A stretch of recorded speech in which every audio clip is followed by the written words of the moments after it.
జై హింద్, జై భారత్, జై శ్రీరామ్. నేను మీ journalist Uday Kiran. Welcome to Chitragop. ఈరోజు నుంచి ఉదయ్ గారిని చిట్టాలు ఓపెన్ అవుతున్నాయి. ఉదయ్ గారు కూడా చిట్టాలు ఓపెన్ చేయబోతా ఉన్నాడు. మన వెనుక ఒకటి స్లైడ్ కనిపిస్తూ ఉన్నది. ఈయన తెలుసు కదా, ఏఐసిసి జాతీయ అధ్యక్షుడు మల్లికార్జున ఖర్గే. ఆయన రోజు దేశం నన్ను మర్చిపోతుందేమో, జాతీయం మొత్తం నన్ను మర్చిపోతుందేమో, నేషనల్ వైడ్గా నన్ను మర్చిపోతారేమో అనే ఒక ఎప్పుడో భ్రమలో ఉంటాడు ఆ కాక. తాత నీకే చెప్తా ఉన్నా, దేశం నిన్ను మర్చిపోకుండా ఉండాలి అంటే నువ్వు మంచి పనులు చేయి. హిందువుల మీద విషం కక్కడమే నీ పని పెట్టుకుంటే మాలాంటి హిందుత్వవాదులు, జర్నలిస్టులు అందరూ మాట్లాడతారు నీ మీద.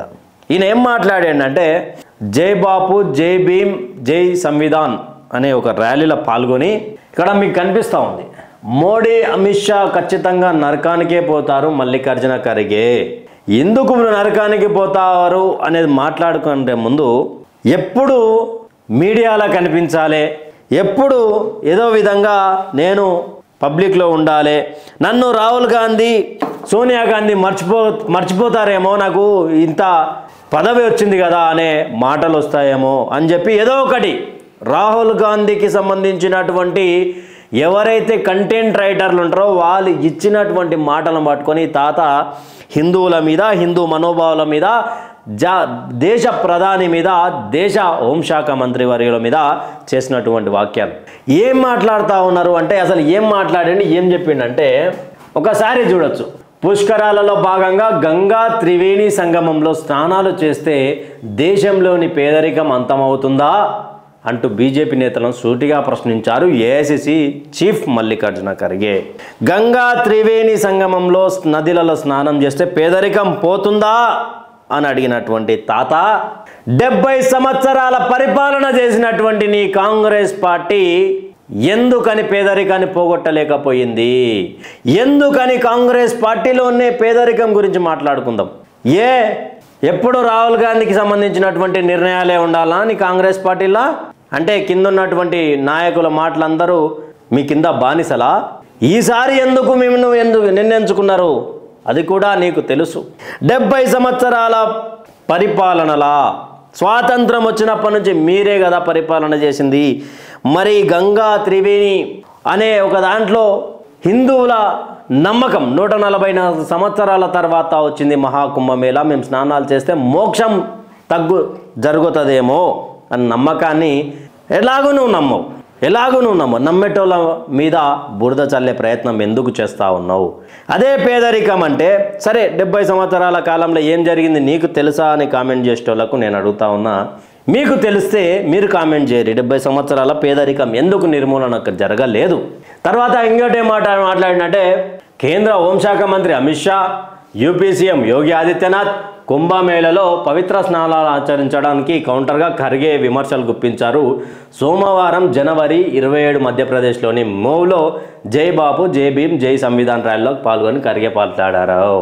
జై బాపు మహాత్మా గాంధీ, జై భీమ్ అంబేద్కర్ గారు, జై సంవిధాన్ రాజ్యాంగం. అదే అంబేద్కర్ గారిని కాంగ్రెస్ పార్టీ ఎన్నిసార్లు అవమానించలేదో చెప్పాలి. ఆయన రాజ్యాంగంగా ప్రత్యక్ష రాజకీయాలకు వచ్చి నిలబడితే ఓడగొట్టింది కాంగ్రెస్ పార్టీ కాదా? అవునా చెప్పాలి. ఇలాంటివన్నీ తెలిసి కూడా అంబేద్కర్ మావాడు అని ఎలా చెప్తారు మీరు? అంబేద్కర్ని 2 సార్లు లేదా 3 సార్లు ఓడగొట్టిన హీన చరిత్ర కాంగ్రెస్ది కాదా?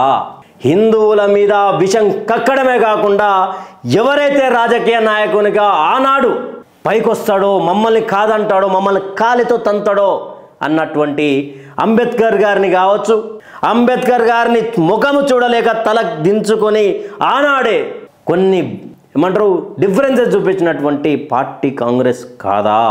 ఎక్కడ సుభాష్ చంద్రబోస్ ప్రజల మధ్యలోకి వెళ్తాడో, ప్రెసిడెంట్ అయ్యాడు కదా అని విమర్శలు గుప్పించి ఆయన దింపిన పార్టీ కాంగ్రెస్ పార్టీ కాదా అని అడుగుతా ఉన్నా. ఇంకా హీన చరిత్రలకు పోతే 1990 ఎవరు అధికారంలో ఉన్నారు? ఎవరు మరణాలకు ఎవరు కారకులయ్యారు? భారతదేశంలో ఒక మారణ హోమాన్ని సృష్టించింది కాంగ్రెస్ పార్టీ అధికారంలో ఉన్నప్పుడే కాదా? రాజ్యాంగం వేరైనప్పటి నుంచి దేశంలో ఉన్నటువంటి ఏరియానే కదా కాశ్మీర్. ఆ రోజు జరిగిన మారణ హోమానికి ఎవరు కారకులు? తర్వాత 1947 స్వాతంత్రం విడిపోయినప్పుడు ఎంతమంది హిందువుల సావులకు కారణమైంది మీరు కాదా? మీ పార్టీ కాదా? మీరు తీసుకున్నటువంటి నిర్ణయాలు కాదా? దీనిపై మాట్లాడు. హిందువులంటే ఎందుకు అంత చులకనగా మాట్లాడుతున్నటువంటి కర్యతాత నీకు పుచ్చలు వలుతాయి. జర్ర రెండో స్లైడ్కి వచ్చినాక నీకు ఉన్న ఎంటికలు ఉడకపోతాయి. దేశంలో పిల్లల ఆకలి చావులు, నిరుద్యోగం, పేదరికం వంటి సమస్యలు తీవ్రంగా వేధిస్తుంటే అధికారంలోని బీజేపీ నేతలు వాటిపై దృష్టి సారించకుండా కుంభమేళలో స్థానాలు చేయడానికి పోటీలు పడుతున్నారని దుయ్యబట్టారు. గంగా నదిలో మునిగితే దేశంలోని పేదరికం అంతమవుతుందా? నిరుద్యోగం తగ్గుతుందా? పిల్లల ఆకలి చావులు ఆగుతాయా అంటూ బీజేపీ వాళ్ళపై విమర్శలు కురిపించాడు ఖర్గే. కేవలం ఫోటోలు సోషల్ మీడియాలో చెప్పుకోవడానికి, సోషల్ మీడియా స్టార్స్గా ఇన్ఫ్లుయెన్సర్గా ఉండడానికి అని చెప్పి ఖర్గే తాత మాట్లాడినటువంటి మాట. తాత ఒకటి అడుగుతా ఉన్నా నిన్ను, మసీదులకు పోతే మోక్షం లభిస్తుందా మీకు? అయోధ్య రామ మందిరానికి రాకపోవడానికి కారణాలు ఏంటి మీకు? మసీదులకు ఒక్కసారి చూపిస్తా ప్రజలారా మీకు. ఎస్, థర్డ్ స్లైడ్ ఏముందంటే మసీదులకు కూడా అన్ని మతాలను కూడా నరేంద్ర మోడీ భారతదేశ ప్రధాని గౌరవిస్తాడనే ఎగ్జాంపుల్ ఇదే. దుబాయ్లోని మసీదులో అక్కడ వాళ్ళందరూ ఉన్నారు, హిందువులు ఏం కాదు, వీళ్ళంతా గెటాపులు ఏం కాదు, ఇదంతా పక్కా ఒరిజినాలిటీ. దుబాయ్లో నరేంద్ర మోడీ మసీదులో ఉన్నటువంటి పరిస్థితి. తర్వాత ఇక్కడ ఇంకో స్లైడ్ ఉంది. ఇక్కడ దుబాయ్లో దిగినటువంటి ఫోటో ఇదే. నరేంద్ర దామోదర్ మోడీ అయోధ్యలో కూడా ఉన్నాడు. కానీ ఏ రోజు ఏ మతంపై విషం చిమ్మలే. ఇక్కడ మీ కాబోయే యువరాజు భావి భారత ప్రధానిగా చెప్పుకొని జీవితాంతం చెప్పుకునే పన్నెల్లో ఉంటాడు, కానీ మసీదులకు పోయారు. ఇక ఈడ మీరే కదా, ఒక్కసారి ఖర్గే తాత చూడాలి. ఇది మీరే కదా. మీకేం మోక్షం దక్కింది? మీరు మసీదులకు వెళ్తే అనాథ పిల్లల ఆకలి చావులు తగ్గాయా? నిరుద్యోగులకు ఉద్యోగాలు వచ్చాయా? లేక నిరుపేదలను కోటీశ్వరులుగా చేసినటువంటి దర్గాలు ఏమైనా పూజలు చేసిర్రా మీరు? దర్గాలు ఏమైనా పూజలు చేసినటువంటి, అంటే అక్కడ ఫాత్యాలు ఇస్తారు కదా, ఆ ఫాత్యాలు ఇవ్వడం వల్ల ఏమైనా జరిగిందా? ఇక ముందుకు పోతే ఇక్కడ అన్నీ కనిపిస్తాయి. ఇది ఒక్కసారి చూద్దాం, ఇది ఒక్కసారి మాట్లాడాలి. నేను అంటున్న మాట కాదు, ఓపీ ఇండియా స్టాఫ్ అనే పేపర్ రాసినటువంటి కథనం ఇది. Did you know 3 generations of Nehru and Gandhi dynasty has visited Babar's tomb in Afghanistan? మీకు తెలుసా 3 జనరేషన్లు అయినటువంటి నెహ్రూ గాంధీ కుటుంబాలు బాబర్ భారతదేశ హిందువులపై ఊచకోత మరణాలను ఊచకోతగా మతాలు మార్చి అయోధ్య రామ మందిరాన్ని కబ్జా చేసి బాబ్రీ మసీద్ నిర్మించుకున్నటువంటి ఒక పైశాచిక మూర్ఖుని సమాధి దగ్గరికి 3 జనరేషన్ నుంచి మీ వాళ్ళు పోతా ఉన్నారంట. తాత మరి దీని మీద మాట్లాడవా అంటే బాబర్ టామ్ని అక్కడ పోయి ఆయన చూడంగానే భారతదేశంలో పేదరికం పోయి కోటీశ్వర్లు అయ్యిరా, ఆకలి చావులు కాలేవా, నిరుద్యోగులకు ఉద్యోగాలు వచ్చాయా? ఇప్పటి మాట కాదు, అప్పటి మాట మాట్లాడదాం. నెహ్రూ టైంలో పోయిండు, సోనియా, ఇందిరాగాంధీ, రాజీవ్ గాంధీ వీళ్ళందరూ విజిట్ అయిన వాళ్ళే. బాబర్ ఎగ్జాంపుల్, ఇగో చిక్కగా నవ్వుతాడు మీ కాబోయే భావి భారత ప్రధాని తాత ఖర్గే తాత. ఇగో the 3 generation of the Gandhi family including Rahul Gandhi in 2005 visited the Babar tomb in Afghanistan. Why there is so much hatred for Ram Lala? Why do you hate Hindus so much? చెప్పాలి దీని మీద. అదే బాబర్ సమాధిని సందర్శించడానికి మీ పార్టీకి సంబంధించిన 3 జనరేషన్లు పోయినాయి కదా. వై నాట్ అయోధ్య రామ మందిరానికి మీ పార్టీ ఎందుకు రాలే? అయోధ్య రామ మందిరానికి మీ పార్టీలో ఉన్నటువంటి ఏ వ్యక్తి కూడా రాకపోవడానికి కారణం ఏంది? అంటే బాబర్ అయోధ్య రామ మందిరానికి కంటే బాబర్ సమాధి మీకు ముఖ్యమా? హిందువుల ఓట్ బ్యాంక్ అనే చూస్తూ ఉన్నారు తప్ప హిందువుల కోసం మీరు ఏం చేశారని చెప్పాలి. 2013 ఒకవేళ 2014లో కాంగ్రెస్ పార్టీ గవర్నమెంట్ వచ్చుంటే యాంటీ హిందూ బిల్ పాస్ అయ్యేదా కాదా తాత? ఎన్ని సంవత్సరాలు హిందువుల మీద విషం జిమ్ముతారు మీరు? మహాకుంభమేళలో ఏ ఒక్క కాంగ్రెస్ నాయకుడు ఎందుకు కనిపించడం లేదు? నేను బడా హిందూ అని చెప్పుకున్నటువంటి మా తెలంగాణ రాష్ట్ర ముఖ్యమంత్రి రేవంత్ రెడ్డి గారిని అడుగుతా ఉన్నా, కుంభమేళకు పోకపోవడానికి కారణం మీ పార్టీ ఇచ్చినటువంటి ఆదేశాలా? అంటే ఖర్గే గారు చెప్తేనే కదా మీరు వినేది. ఖర్గేనే ఇంత విషం చిమ్ముతున్నప్పుడు తెలంగాణ కాంగ్రెస్ పార్టీ ముఖ్యమంత్రి పోకపోవడానికి కారణం కూడా ఖర్గేనే ఆపిండా? అంటే కాంగ్రెస్ పార్టీలో ఉంటే బుట్టు పెట్టుకోవడం నిషేధమా? చెప్పాలి దీని మీద. అయితే ఇక కాంగ్రెస్ పార్టీ మూలాలు మాట్లాడుకుంటే ఆ హీన మరి అంటే నా నోటి గుడక రావు, అంత గలీజ్ ఉంటుంది ఆ హీన చరిత్ర.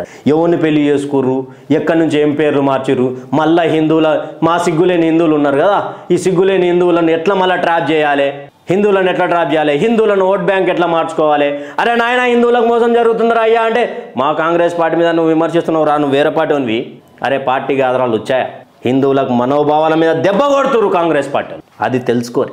కాంగ్రెస్ పార్టీ హీన చరిత్ర. కాంగ్రెస్ కాదు అది, కాంగ్రెస్ పార్టీ మన వీళ్ళు స్థాపించిన అంటే వీళ్ళు స్థాపించలే, బ్రిటిష్ వాళ్ళు స్థాపించినటువంటి పార్టీ అది, బ్రిటిష్ వాళ్ళు స్థాపించినటువంటి పార్టీ. ఎందుకు 1947లో మీ యొక్క విడ్డూరమైనటువంటి ఆలోచనతో దేశం ఎందుకు విడగొట్టారు? ఎవరిని స్వలాభం కోసం, ఎవరిని స్వార్థం కోసం విడగొట్టారు? మాట్లాడండి దీని మీద. ఈరోజు ఒక చిన్న మౌని అమావాస్య కావడంతో 144 సంవత్సరాల తర్వాత రావడంతో భక్తుల రద్దీ 10 కోట్ల మంది భక్తుల రద్దీ తట్టుకోక కొంచెం తొక్కేసలాట జరిగింది. అక్కడ కొన్ని మరణాలు జరగలే ఇప్పటివరకు అయితే, ఎక్కడి నుంచి నేషనల్ మీడియా ఎక్కడ చెప్పలే. కానీ భారతదేశ స్వాతంత్రం వచ్చిన తర్వాత 1954 ఫిబ్రవరి 3వ తారీఖు మౌని అమావాస్య రోజు సుమారు 10 లక్షల మంది మహాకుంభమేళకు వస్తే ఏం జరిగింది? ఆ రోజు జర్నలిస్ట్ ఎంఎన్ ముఖర్జీ గారిని ఆ కుంభమేళ తర్వాత ఎందుకు అక్రమ కేసులు పెట్టారు, ఎందుకు అరెస్ట్ చేశారు అనేది కాంగ్రెస్లో ఉన్నటువంటి ఈ మల్లికార్జున ఖర్గే చెప్పాలి. ఆ రోజు నెహ్రూ అదే గంగా స్నానం చేసిండు కదా, మరి పేదరికం ఎందుకు పోలే? భారతదేశం విడిపోయినప్పుడు, బ్రిటిషర్స్ నుంచి భారతదేశం విడిపోయినప్పుడు మరి అందరు పలిచిన వాళ్ళే కావాలి కదా. నీ పార్టీకి సంబంధించిన దేశ మొట్టమొదటి ప్రధానిగా చెప్పుకున్నటువంటి నెహ్రూ ఫ్యామిలీ ఒక్కటే ఎట్లా ఆస్తులున్నట్టు సంపన్నుల అయ్యింది. ఏదైనా అన్నదమ్ములు విడిపోతే అమ్మ నాయన అనేటోడు ఏం చేస్తారు? సరిసమానం పంచుతారు. భారతదేశం నుంచి బ్రిటిష్ వాళ్ళని వెళ్ళగొట్టిన తర్వాత ప్రతి ఒక్కరు సంపన్నుడే కావాలి కదా, నిరుపేదలు ఎట్లా అయ్యారు అని అడుగుతా ఉన్నా. ఎంఎన్ ముఖర్జీని ఎందుకు అరెస్ట్ చేసిర్రు? 1954 జవహర్లాల్ నెహ్రూ వస్తున్నాడని ఏర్పాట్లు చేసినటువంటి సమయంలో 2000 పైచులకు మంది చనిపోలేదా? అంటే ఆ పాపం నెహ్రూకు తాకిందా? దీని మీద ఖర్గే చెప్పాలి. కాంగ్రెస్ పార్టీ వచ్చినటువంటి 14 నెలలల్లా దాదాపు 20 దేవస్థానాల మీద దాడులు జరిగింది. ఓ హిందువా మేలుకోకపోతే నీ ఇంటి జాగలనే వక్ఫ్ అనే నోటీస్ వస్తుంది. ఆ వక్ఫ్ నోటీస్ వచ్చినప్పుడు కోర్టులకు పోయే అవసరం ఉండదు, కోర్టుకు పోయినా నిన్ను పట్టించుకోరు. అలాంటి అమెండమెంట్, అలాంటి జీవో తీసుకొచ్చిన కాంగ్రెస్ పార్టీకి నువ్వు ఇంకా ఓటేస్తున్నావు. నా ఇల్లు అని, నా జాగా అని నీకు వక్ఫ్ నోటీస్ ఇస్తే నేనేం చేయలేను, నువ్వేం చేయలేవు. వక్ఫ్ కాడికే పోయి ఆ పెద్దల మధ్య నాదని నువ్వు నిరూపించుకోవాలి. ఇలాంటిది కనీసం 1954లో మరణాలు సంభవిస్తే ఎవరికి తెలియకుండా దహనాలు చేసినటువంటి చరిత్ర కాంగ్రెస్ కాదా? మహాకుంభమేళలా కాదా? ఎందుకు తెలంగాణలో కూడా హిందువుల మీద దాడులు జరుగుతూ ఉంటే, చెంగిచెర్ల కావచ్చు, దుబ్బాక కావచ్చు, కొన్ని సిచ్యువేషన్లో జరుగుతున్న టైంలో ఎందుకు కాంగ్రెస్ వాళ్ళు మాట్లాడలే? కాంగ్రెస్ వాళ్ళు ఎందుకు మాట్లాడలే? దీని మీద మాట్లాడండి. ఓ సిగ్గులేని హిందువా, ఇప్పటికి మేలుకోపోతే నీ భవిష్యత్ అనేది అంధకారంలోకి అయిపోతుంది. ఇది ఫ్రెండ్స్, మల్లికార్జున ఖర్గే పాపాలు పోతాయా అన్నదానికి ఈ యొక్క స్లైడ్ నిదర్శనం. బాబర్ కాడికి పోతే పాపాలు పోతాయట. మరణ హోమాలు కాంగ్రెస్ పార్టీ అధికారంలో ఉన్నప్పుడు ఎప్పుడు జరగలేదు మరణాలు అనేది ఒకసారి మాట్లాడుకుంటూ రావాలి. కానీ ఒక్కటి గుర్తుపెట్టుకోండి, మనని మనం కాపాడుకోకపోతే మనని ఎవడు కాపాడలేడు. ఇది మీ signing off journalist Uday Kiran.